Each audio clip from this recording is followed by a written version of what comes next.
DNA में आज के विश्लेषण की शुरुआत ऐसी खबर से करेंगे जो शिक्षा के नाम पर वैचारिक प्रदूषण का जीता जागता सबूत है। डीएनए मित्रों, 15 अगस्त को जिस समय हमारा देश स्वतंत्रता दिवस मना रहा था, उस समय हमारे ही देश के एक हिस्से में जिन्ना जिंदाबाद के नारे लग रहे थे।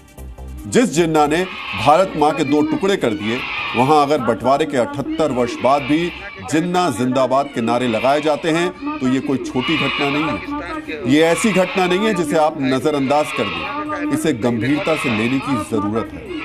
शिक्षा के नाम पर किस तरह बच्चों के बीच जिन्नावादी सोच फैलाई जा रही है, इसे समझने के लिए आपको यह वीडियो ध्यान से देखना होगा।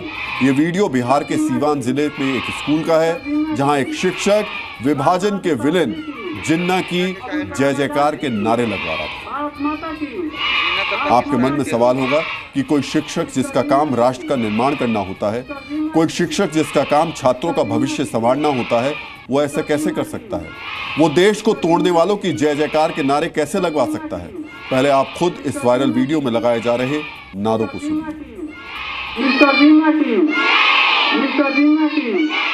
तो पंडित जवाहरलाल नेहरू, लाल बहादुर शास्त्री और डॉक्टर कलाम जैसे महापुरुषों के साथ मोहम्मद अली जिन्ना की जय। सुना आपने?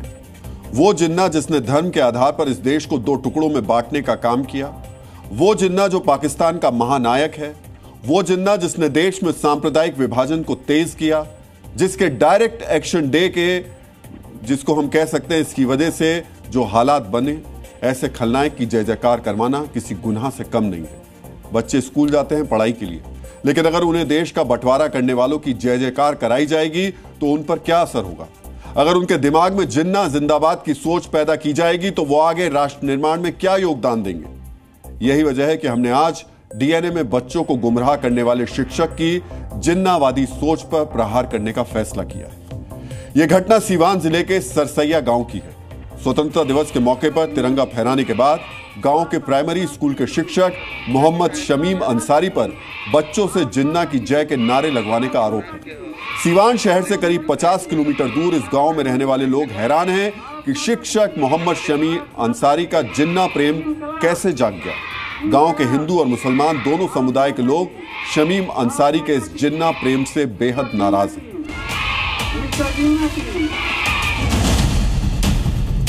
ये तो बहुत बड़ा गलती किया है, ऐसा बात नहीं, बहुत बड़ा गलती किया है। वो देश के खिलाफ की बात किए हैं। वो इनको सजा मिलनी, हाँ सजा तो मिलनी चाहिए। गलत बोला है, का उसको दिमाग में आ गया। गलती तो हुआ है। इस गांव की तो बहुत बदनामी हो गई। आज तक हम लोग सारे आदमी मिल के रहते थे, लेकिन ये जिन्ना का जो स्वतंत्रता दिवस के अवसर पर हमारे बच्चों को से जय हिंद जयकारा लगवाया गया, ये महान बहुत ही बड़ा अपराध है। आप ही ने शूट किया था ये पूरा वीडियो? हम लोग 2-3 आदमी थे, अपने फ़ोन में वीडियो रिकॉर्ड करने लगा, तो वीडियो रिकॉर्ड जब चालू किया तो उसमें जिन्ना का नारा लगना चालू हुआ। कितनी बार जिन्ना का नाम लिया? यहाँ पे 5 बार नाम लिया। 5 बार? क्या बोल रहे थे? मिस्टर जिन्ना की, और बच्चों से नारा लगवा रहे थे। बच्चों से? आपको बुरा लगा? हमको बुरा लगा। पाकिस्तानी से हमको नफरत है।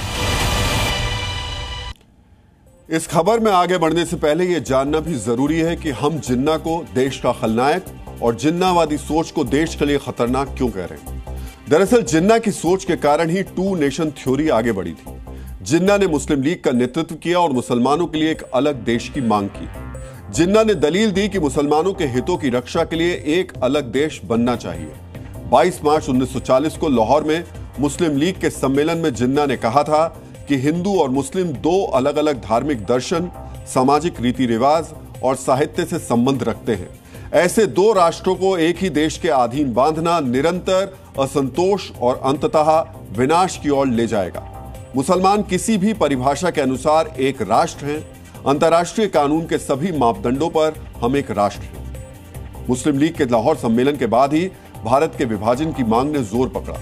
इसकी वजह से विभाजन से पहले ही देश में जगह जगह सांप्रदायिक दंगे शुरू हो गए। इन दंगों के जरिए ब्रिटिश सरकार और भारतीय नेताओं पर दबाव बनाया गया कि अगर दंगे रोकने हैं तो देश के विभाजन को स्वीकार करना होगा। 1946 में डायरेक्ट एक्शन डे की घोषणा से पहले जिन्ना ने धमकी दी, डिवाइड इंडिया और डिस्ट्रॉयड इंडिया, यानी बटा भारत या बर्बाद भारत। इसके बाद हिंसा शुरू हो गई थी। जिन्ना ने भारत के खिलाफ 5 विनाशकारी कदम उठाए थे।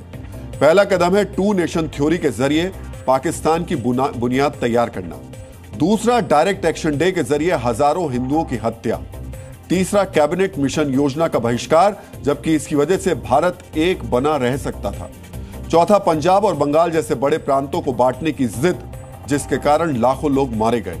और पांचवां, अंग्रेजों से गुप्त सांठगांठ। इन विनाशकारी कदमों की वजह से जिन्ना भारत का खलनायक था, है और रहेगा। जिन्ना की कभी जय जयकार नहीं की जा सकती। अब वापस आते हैं सीवान की खबर पर। जी मीडिया की टीम जब सीवान के सरसैया गांव पहुंची तो पता चला कि आरोपी शिक्षक शमीम अंसारी का परिवार बेहद शिक्षित है।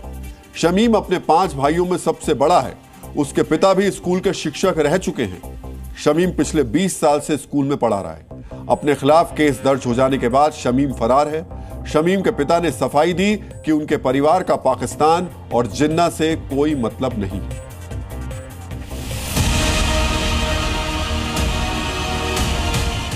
कभी इस तरह का माहौल रहा है कि पाकिस्तान परस्ती की बात होती रहे हो या फिर जिन्ना की चर्चा होती रही हो? क्या बताएं आपको, इस तरह की कोई बातें नहीं है।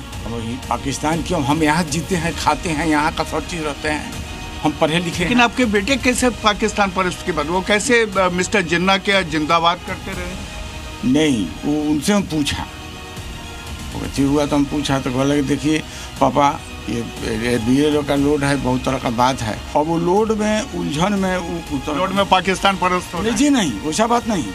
दिमाग उनका सही काम नहीं किया, लेकिन ऐसा इस तरह की कोई बात नहीं। वहीं स्कूल में जिन्ना की जय का नारा लगाने का वीडियो सामने आने के बाद गांव के लोग आज शमीम की जिन्नावादी सोच का जवाब देने के लिए उसी स्कूल पहुंचे जहां एक दिन पहले जिन्ना के समर्थन में नारे लगाए गए थे। वहां गांव के लोगों ने जिन्ना मुर्दाबाद के नारे लगाकर शमीम की जिन्नावादी सोच का जवाब दिया।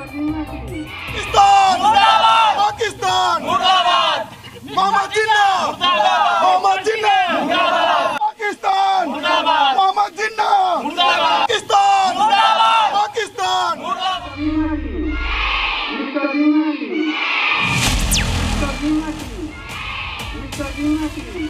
अपने खिलाफ केस दर्ज होने के बाद शमीम फरार हो गया।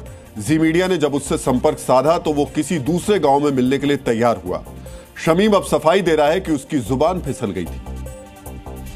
गलती से मिस कर गया, मेरा जुबान फिसल गया। मैं तो मौलाना मौजूद हक का नाम लेने जा रहा था, लेकिन गलती से निकल गया। जब मेरा जुबान फिसल गया, मैं नारा लगाने गया, नारा लगा रहा था तो मैं और बापू से लेकर लाल बहादुर शास्त्री से लेकर मैं चंद्रशेखर आज़ाद से लेकर कई गणमान्य लोगों का मैं नाम लिया, और उसी क्रम में जिन्ना का भी नाम मेरे जुबान से निकल गया।